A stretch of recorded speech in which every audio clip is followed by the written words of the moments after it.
LaFleur, who's had success with Green Bay, in my opinion. Like all those guys. All these guys were from Washington's tree at one point.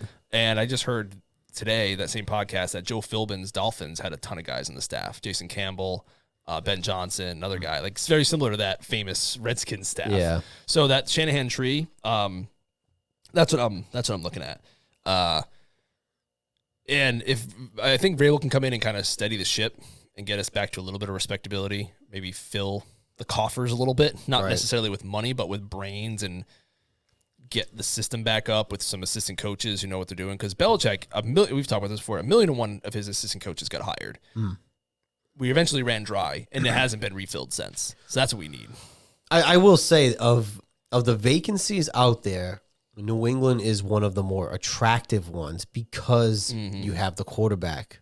You have a lot of salary cap. This is what I said about Washington last year, other than we didn't have the quarterback at the time. But you guys have a ton of salary cap space. You have the quarterback. Yep. And you're under the ownership. I know people are a little shaky about it lately, but you're under the ownership that brought 6 Super Bowls in 18 years. It's a nice, we've talked about Foxborough and Patriot Place, and it's like a great place to be a coach and have a team, and they're building a new, I know they scored not too great in those rankings that we've talked about with like the players, the NFLPA, but they have everything in one spot. The lockers, the stadium, obviously, the offices are there. Well, they're building a new practice field or something, right? They got the practice field over there, so they're doing more, which is great. So I think it's a good place to go into. You get the quarterback, you get the money, and I think the defense is better than it is. I think everything just regressed under Mayo.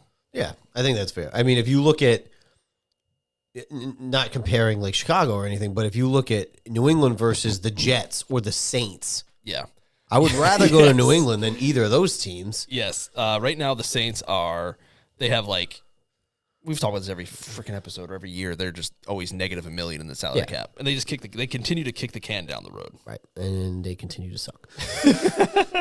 Moving on. The NFC East wrapped up there with the Eagles over the New York Giants.